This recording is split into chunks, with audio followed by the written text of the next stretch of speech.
So I thought we hadn't done some flowers for a while, so I've just got my Malang watercolour paints, cold press watercolour paper, all pressed down, medium-sized brush. Just going to go straight in, and I'm just going to grab this luscious pinky red colour. So I'm just going to make some petals.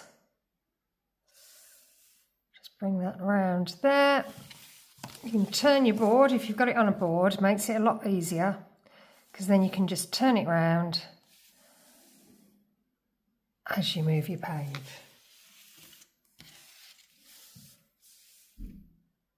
Bring those out a bit more, I think. I've looked at it this way. Bring them out slightly further. Okay. Grab this beautiful colour here, make some nice shapes. Got this lovely blue colour going on.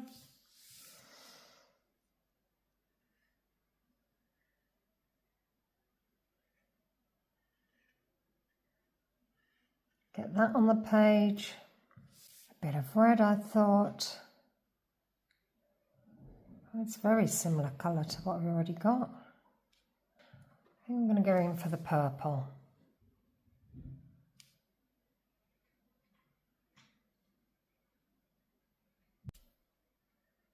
Little purpley blobs going on here. Continuing, just finding spaces, adding some colour. These Malang paints offer these real vibrant, lush colours. Really, really good to work with if you want to do flowers and bright, colourful things. So just using the brush, the shape of the brush, and doing some petal shapes, and then doing these little bulbous shapes here.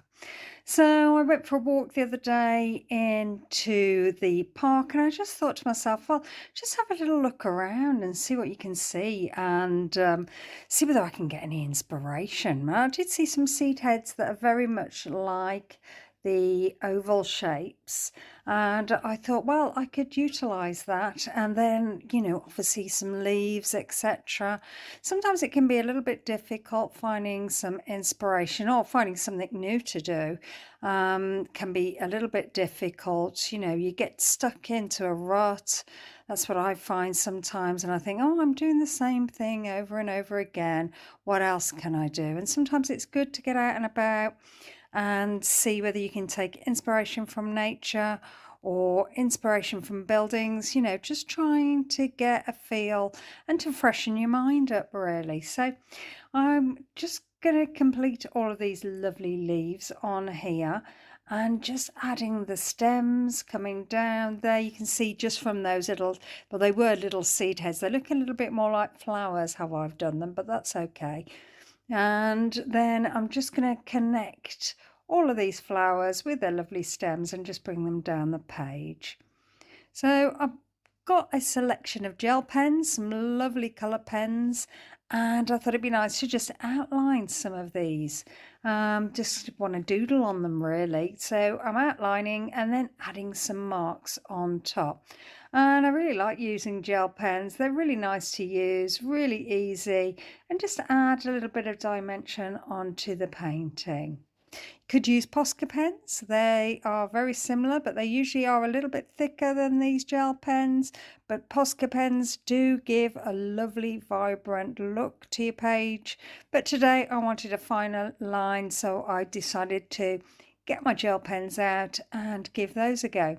So I'm outlining some of the shapes, and then I'm mark making inside, so just adding some little lines here and there. And later on I will get a Posca pen. I thought, well, once I'd done this, I thought, well, I might want to add a little bit of white, and white Posca, well, you know what it's like, you can't help it, you've got to add it somewhere onto your picture. So just continuing now and adding some detail onto those leaves, and just adding some lines down the page there. So I'd really like to find out what kind of paints you use. Are you using the Malang paints? Are you using the Kuretake? They're another one of my favourites. I have got Winsor and Newton as well. But what are your favourites? Are there any that you can recommend? Should I try some others? Are they all different colours? You know, these ones are quite vibrant, the Malang ones. And then you've got the Kuretake, you've got the Art Nouveau set, which is more of a muted palette. I've also got the 48, and they're more vibrant, a bit gouache, I would say. But what paints do you use? What else can I try? I would love to purchase some more and give them a go and see how I felt about it. Have you got some that have got unusual colours, you know, that are not your regular colours? I'd be really interested to hear. So just continuing and outlining some more of the seed heads here. Just having a bit of doodle fun really. I've got a blue gel pen, so I'm just using colours that are sort of opposite to what I've already got down, and it just gives a little border, just makes those shapes pop a little bit more and just gives it a little bit of interest. So I've got my uni ball, my white uni ball there, and just adding some marks. Actually, it is the white uni ball that I use and not the Posca pen. I thought it was the Posca pen, but it isn't. It's this white uni ball. Offers a finer line, more finer than your Posca pen, and I must have decided to use that because this is quite delicate really, all these flowers.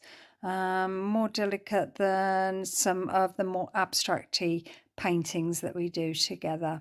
So this looks a bit like stitching, I thought, and I've done this on previous paintings, and I thought, well, let's utilize some of those marks that I've already used, and then just adding some white marks on the green.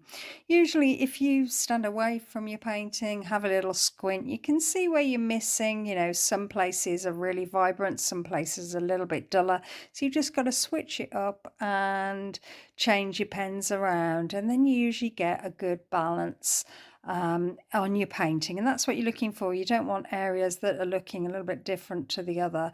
So if you just squint, and you can sort of see that the colours sort of come through, and you can work it out from there. So I've now got, oh, a little gold. This is sort of a felt tip kind of pen. It's the one that I usually use to border the outside of the tape, and I wanted to add some little dots. And here I go. I'm doing the border to the tape, just going round, adding that nice border, and I think that really finishes it off. I don't know, what do you think? Do you think it finishes it off, or does it look better without a border on? What's your favourite? So I've heated up the tape and I've peeled it all away, and I'm just pulling up the picture to the camera so you can see the lovely detail. And I think it's turned out quite well. I've really enjoyed doing it. I don't know, is this something you're going to try? Do you like it? If you do like it, maybe a like, subscribe, maybe leave me a comment. I'd love to hear from you, and I'll come straight back to you. Well, thanks a lot for watching. Hope to see you again soon. Have a great day. Bye.